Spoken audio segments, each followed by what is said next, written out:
आज शिवसेनेचा वर्धापन दिन मोठ्या दिमाखात साजरा केला जातोय। आपल्यासोबत गृहराज्यमंत्री योगेश कदम आपण त्यांच्याशी बातचीत करणार आहोत। तुमच्यासाठी हा जो मेळावा आहे किंवा वर्धापन दिन आहे किती महत्त्वाचा आहे आणि विशेष करून कुणाचा सगळ्यात जास्त ग्रँड वर्धापन दिन होईल याची चर्चा सध्या सुरू झाली आहे। कारण उद्धव ठाकरे यांचा सुद्धा वर्धापन दिन आहे आणि आमची मूळ शिवसेना आहे असं ते दावा करतायत।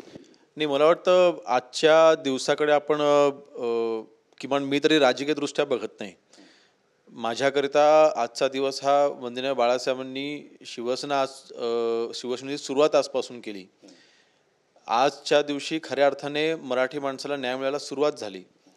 महाराष्ट्रामधील मराठी माणसाला न्याय मिळायला सुरुवात होत असताना मराठी माणूस महाराष्ट्रामध्ये टिकण्याकरता जो वंदनीय बाळासाहेबांनी संघर्ष केला तो मुळात काँग्रेससोबत संघर्ष केला त्यावेळेस।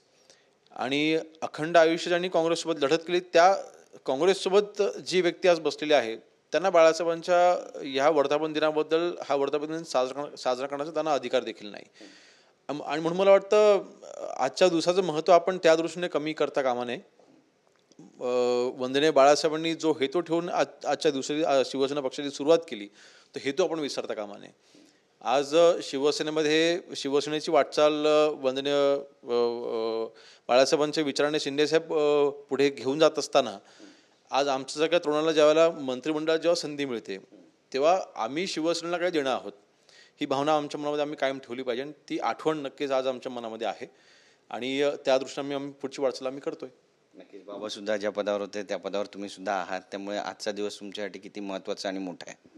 नाही, लहानपणापासूनच वडिलांच्या माध्यमातून बाळासाहेबांच्या विचाराचं बाळकुट आम्हाला मिळालेलं आहे आणि म्हणून मला वाटतं एक विचार आम्ही जो लहानपणापासून जो ऐकला तो म्हणजे एक तर मराठी माणसाचं हित आपण जपलं पाहिजे, हिंदुत्व आपण टिकवलं पाहिजे आणि शिवसेना ही कशी वाढेल, शिवसेनेची स्थापना कशा करता झाली हे आपण आयुष्यात कधीच विसरता कामा नये।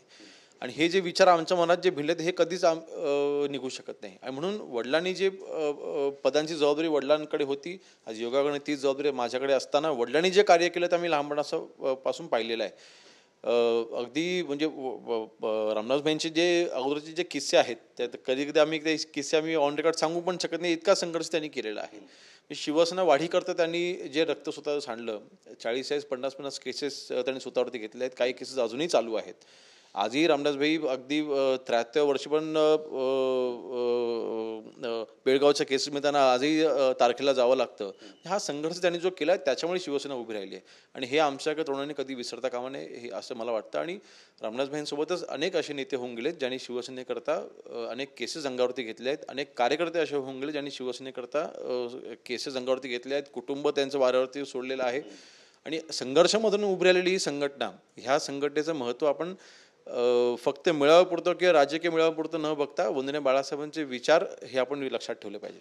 नक्कीच। आता कळीचा मुद्दा आहे राज ठाकरे यांचा, मनसेची युती नेमकी कुणासोबत होणार आहे, आपल्या शिवसेनेसोबत की उद्धव बाळासाहेब ठाकरे यांच्या शिवसेनेमध्ये त्यांची युती होईल आणि भविष्यातल्या निवडणुका लढल्या जातील, बऱ्याच चर्चा आहेत। आज वर्धापनादिनी उद्धव ठाकरे याबद्दल भाष्य करतील असं सुद्धा बोललं जात आहे। मला वाटत नाही राजसाहेब हे उद्धवजींसोबत जातील, कारण उद्धवजींसोबत जाणं म्हणजेच काँग्रेससोबत जाणं, उद्धवजींसोबत जाणं म्हणजे मराठी माणसाचा फक्त उपयोग करून घेणं, उद्धवजींसोबत जाणं म्हणजे फक्त महानगरपालिकेच्या निवडणुकीच्या तोंडावरती मराठी माणसाची आठवण काढणं। राजसाहेबांचं असे काम करण्याची पद्धत नाही आहे। त्यांनी कधीच कितीही त्यांच्या पक्षाला हानी होऊ द्या, त्यांचे आमदार कमी निवडून आले, त्यांचे नगरसेवक कमी निवडून आले तरीसुद्धा त्यांनी त्यांचा विचार सोडला नाही आणि मला वाटतं ही त्यांची अतिशय खास बाब आहे आणि मला वाटतं त्यांच्या ह्या विचाराला ते कधीच कॉम्प्रोमाइज करणार नाही। जे वंदनीय बाळासाहेबांचा जो विचार होता तोच विचार आज एकनाथ शिंदे साहेब पुढे घेऊन जात आहेत, तोच विचार राज ठाकरे साहेब देखील पुढे घेऊन जाऊ इच्छित आहेत। म्हणून त्यांनी अर्थातच आमची तर इच्छा आहे की त्यांनी ह्या विचारासोबत त्यांनी यावं, आमच्या महायुतीसोबत त्यांनी यावं। नक्कीच। म्हणजे शिवसेनेसोबत, आपल्या शिवसेनेसोबत युती होईल भविष्यात असं म्हणावं अशी माझी तरी इच्छा आहे। आता आमचे वरिष्ठ नेते आणि राजसाहेब एकत्र मिळून जो निर्णय घेतील तो अंतिम असणार अर्थातच, परंतु एक शिवसेनेचा कार्यकर्ता म्हणून, एक शिवसैनिक म्हणून अर्थातच आम्हाला वाटतं की राजसाहेबांसोबत व्यक्ती आमच्यासोबत असावी। नक्कीच। पडद्यामागे काही घडामोडी घडतात असं दिसतंय तुम्हाला? पडद्यामागे आहेत म्हणून ते आम्हालाही दिसणार नाहीत, परंतु नक्कीच इच्छा मात्र आहेच की राजसाहेबांनी आमच्यासोबत यावं, आणि मला वाटतं की राजसाहेब उद्धवजींसोबत जायचा निर्णय घेणार नाहीत. अच्छा, एक महत्त्वाचा प्रश्न भरत गोगावलेंबद्दलचा, पालकमंत्री पदाचा जो वाद आहे तो आणखी जास्त चिघळत चालला असं तुम्हाला प्रामाणिकपणे वाटतं का?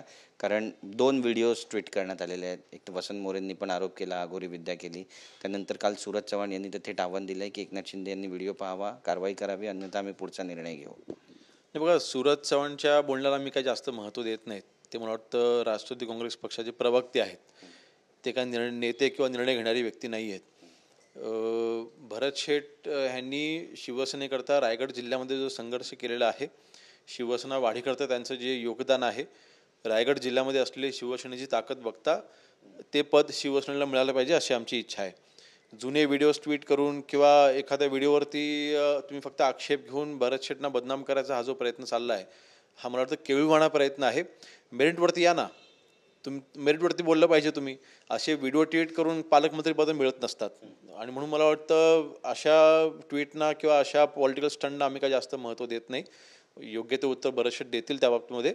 परंतु आज आपला हा पुरोगामी महाराष्ट्र आहे, सुसंस्कृत महाराष्ट्र आहे, याची जाणीव आम्हाला सगळ्यांना आहे. पालकमंत्रीपद निसटते राष्ट्रवादीच्या कोट्यातून आणि म्हणून हे सगळं केलं जातं भरत शेठ विरोधात असं म्हणावं. मी म्हणूनच म्हटलं हा केविलवाणा प्रयत्न आहे की राष्ट्रवादीला कदाचित ते पालकमंत्रीपद मिळणार नाही, म्हणून हा शेवटचा प्रयत्न असा भरत शेठना बदनाम करायचा करून बघूया आणि पालकमंत्रीपद मिळतं का असे प्रयत्न करूया. मला वाटतं असे केविलवाणी प्रयत्न आपण सोडले पाहिजेत. आपण युतीमध्ये आहोत, आपण एकत्र आहोत. संघर्ष हा फक्त राजकीय दृष्ट्या असला पाहिजे, तो वैयक्तिक नसला पाहिजे. पालकमंत्रीपदावर खरा दावा शिवसेनेचाच राहील शेवटपर्यंत? 100% आमचाच राहील.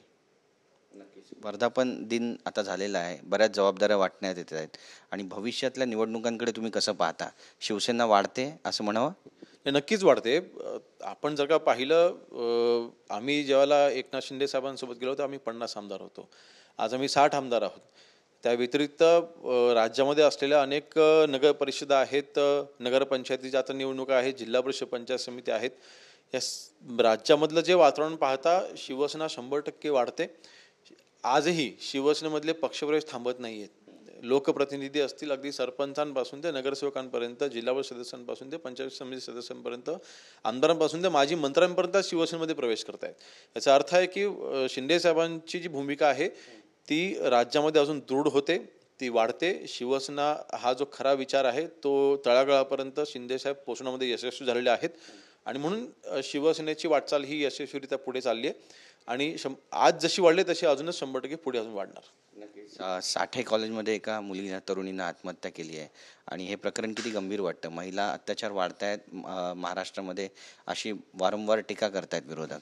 नाही, अजूनपर्यंत त्याची डिटेल माहिती नाही आहे माझ्याकडे, परंतु नक्कीच त्याच्याबद्दल माहिती घेऊन मी बोलेन.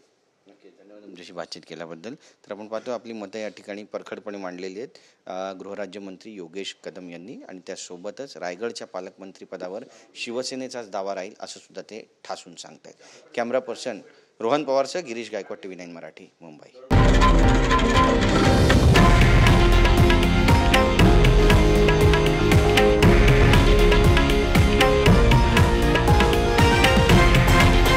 हे आहे देशातील नंबर 1 न्यूज नेटवर्क, आणि आपण पाहत आहात TV9 मराठी, एकमेव.